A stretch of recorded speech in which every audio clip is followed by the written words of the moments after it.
When visitors traveled through the Ottoman Empire centuries ago, they were often struck by the grandeur and organization of its cities. Streets, markets, and mosques were not merely functional spaces, they reflected the power of the sultans, the sophistication of imperial administration, and the rich cultural heritage of a civilization that spanned three continents. From Istanbul to Cairo, from Damascus to Baghdad, the urban landscapes of the empire conveyed authority, prosperity, and artistry, offering a visual narrative of Ottoman power and culture that left lasting impressions on contemporaries and historians alike. The streets of Ottoman cities were carefully designed to serve both practical and symbolic purposes.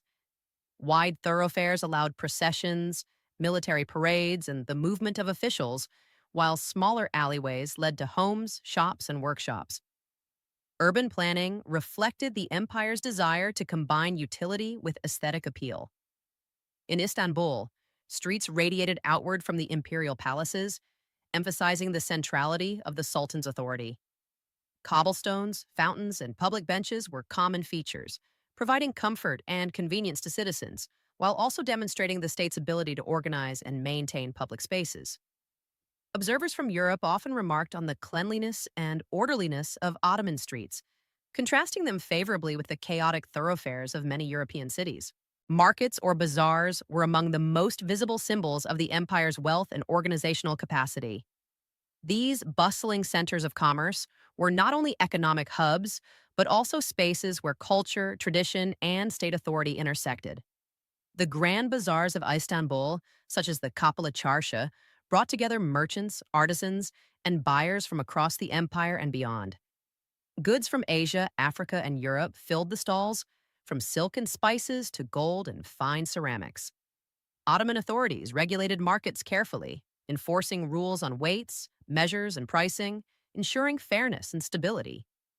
The very design of these markets, with covered arcades, courtyards, and designated areas for different types of merchandise, reflected an attention to order, security, and aesthetic harmony that reinforced the image of a strong, cultured empire. Mosques were perhaps the most enduring symbols of Ottoman power and cultural sophistication. These structures were not merely places of worship, they were statements of imperial authority, artistic achievement, and civic responsibility. Grand mosques commissioned by sultans and high officials often featured towering domes, slender minarets, expansive courtyards, and intricate tile work. Architects such as Mimar Sinan transformed the skyline of cities, creating landmarks that conveyed the grandeur of the state and the spiritual legitimacy of its rulers. Within these mosques, calligraphy, geometric patterns, and arabesque designs reflected both religious devotion and artistic innovation, blending faith with imperial identity in ways that shaped public perception. Beyond aesthetics, Ottoman urban spaces reflected the empire's social and cultural priorities. Streets and markets were organized to facilitate movement, trade, and interaction, while public fountains, bathhouses, and inns provided essential services to residents and travelers. This infrastructure demonstrated the state's commitment to public welfare and order. Scholars note that the integration of religious, commercial, and civic architecture reinforced a sense of community and hierarchy, reminding citizens of their place within a well-regulated and culturally sophisticated empire.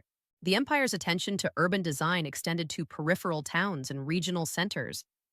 Even smaller cities displayed careful planning, with central mosques, markets, and administrative buildings forming the nucleus of urban life.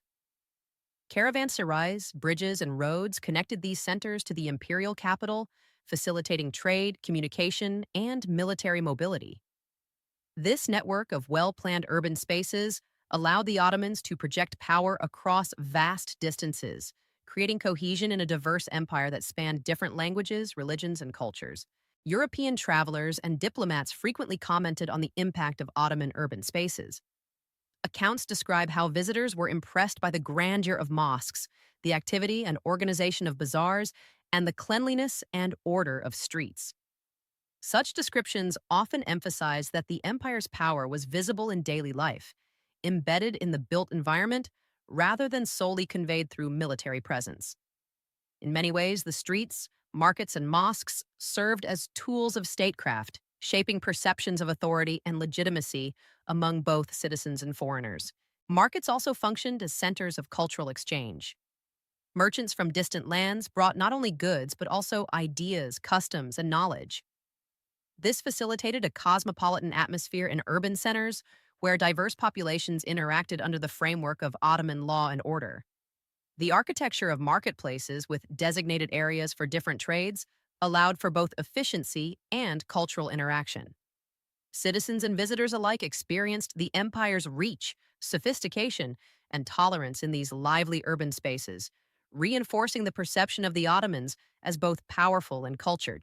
Mosques, in addition to their religious significance, played key roles in education and social welfare. Many included attached schools, libraries, and charitable institutions such as soup kitchens and hospitals. By situating these services alongside centers of worship, the empire demonstrated the integration of piety, learning, and public service. The architectural grandeur of mosques also reflected the resources and authority of the sultan, visually communicating the central role of the imperial state in daily life and cultural patronage. Courtyards, minarets, and domes created a sense of awe, reinforcing both spiritual devotion and respect for the political hierarchy. The empire's attention to aesthetics and functionality extended to infrastructure supporting streets, markets, and mosques. Public fountains provided water for households and travelers, while bridges and roads facilitated movement of goods and people. Bathhouses and caravanserais supported hygiene, rest, and commerce, contributing to the empire's cohesion and prosperity. This holistic approach to urban life, combining commerce, worship, social services, and civic infrastructure, demonstrated the Ottomans' understanding that power and culture were expressed not only through conquest, but also through the organization and beauty of daily life. In conclusion, the streets, markets, and mosques of the Ottoman Empire were more than mere structures. They were visible representations of royal authority, cultural sophistication, and civic organization. Through careful urban planning, architectural innovation, and integration of commerce, religion, and public welfare, the empire projected power and prestige to citizens and visitors alike. The grandeur of mosques, the vibrancy of markets, and the order of streets communicated the Sultan's authority and the empire's wealth, while fostering social cohesion and cultural exchange. Ottoman cities were living demonstrations of the empire's ideals, blending functionality, beauty, and statecraft into a coherent urban vision. Centuries later, the legacy of Ottoman urban design continues to inspire historians, architects, and travelers. The empire's streets, markets, and mosques remain enduring symbols of how power, culture, and governance can be expressed through architecture and urban planning. They remind us that a civilization's strength is not measured solely by its armies or conquests, but also by the spaces it creates for commerce, worship, and daily life. Spaces that reflect authority, cultivate culture, and endure across generations.